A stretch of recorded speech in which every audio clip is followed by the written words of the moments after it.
Religions, like many of our modern institutions, have become preoccupied with how, and they've forgotten why.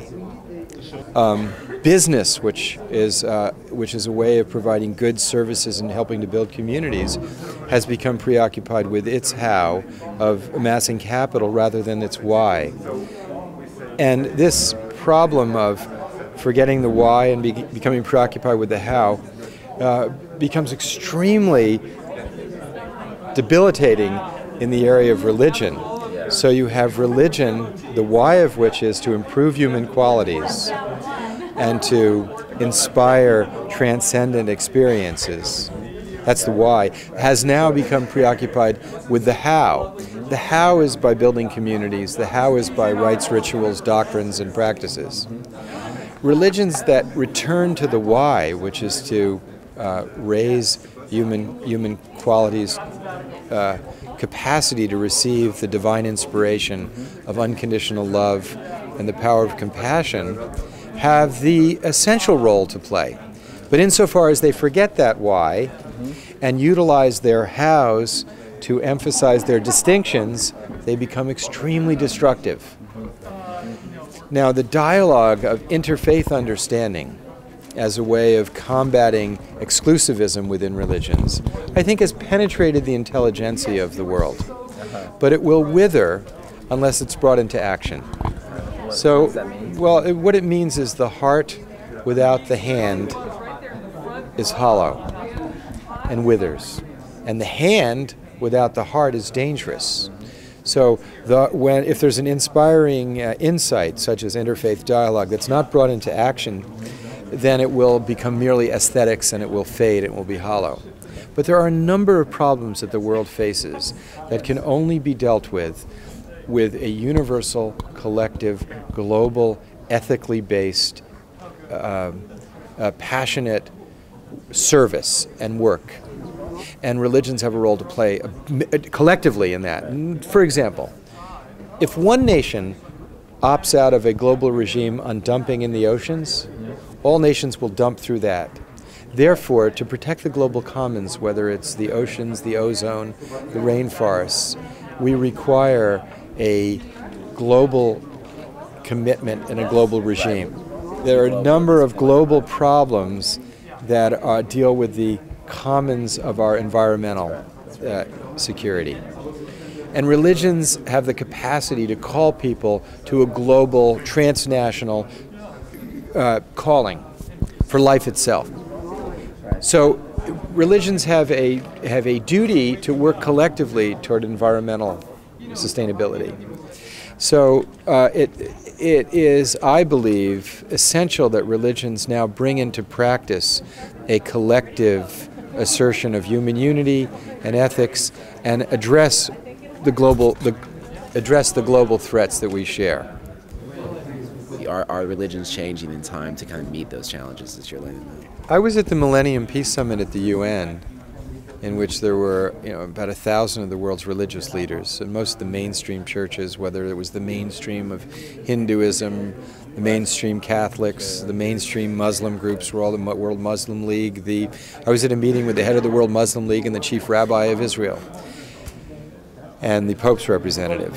And I am very, very confident that if there are enough forums to develop this, and that's why I have made a proposal to create conflict prevention centers and a conflict prevention center at the United Nations that would utilize the resources of religions. They simply need a place and a forum in order to do this. And it's not an idea that in various aspects of it people have been putting forward. So I think the momentum is there. Now, with respect to the Islamicists or the so-called Christian fundamentalists, the Wahhabis, the Buddhist bhikkhus in Sri Lanka who are so adamant in their position, the Hindutva, and many of the other groups that have this exclusivist tendency, they're not going to be transformed very quickly.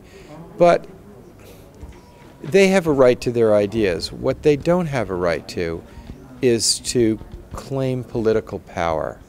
when they claim political power, then they're no longer religions. And in my opinion, they should be evaluated as whether they're effective political parties or not. And if they're political parties, then are they political parties that are beneficial to the whole? Or are they political parties that are only beneficial to their constituency?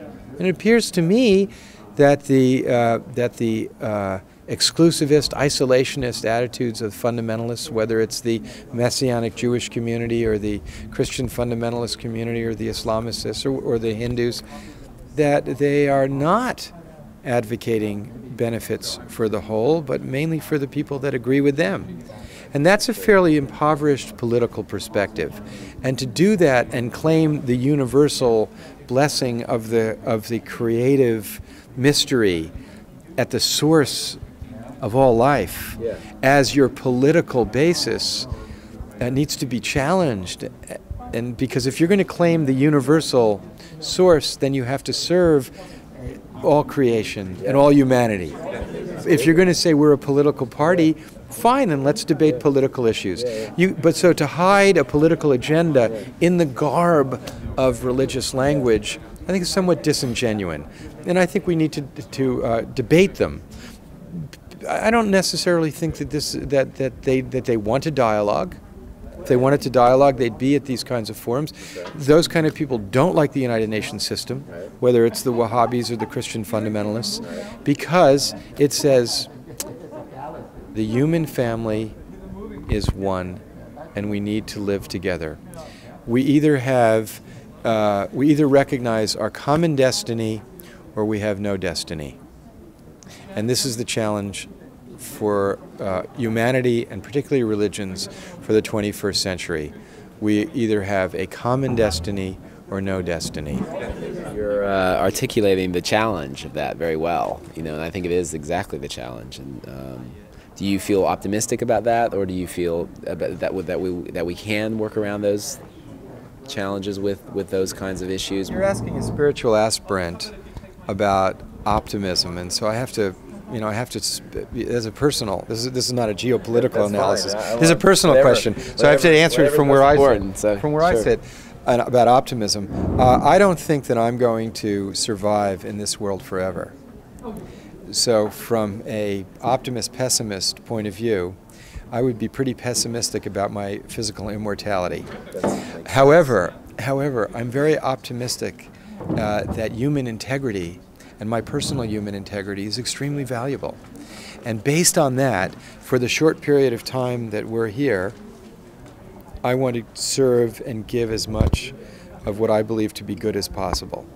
And I believe that the same power that puts that desire in me, that it's a great mystery to me why I have love in my heart, how that happened, how God's grace is given, and it's a great mystery to me how I feel so privileged to have love as something in my life, that I have a lot of confidence that same power that put the power of the destructive power in the atom has also put the power of conscience, the power of wisdom, the power of love in many hearts.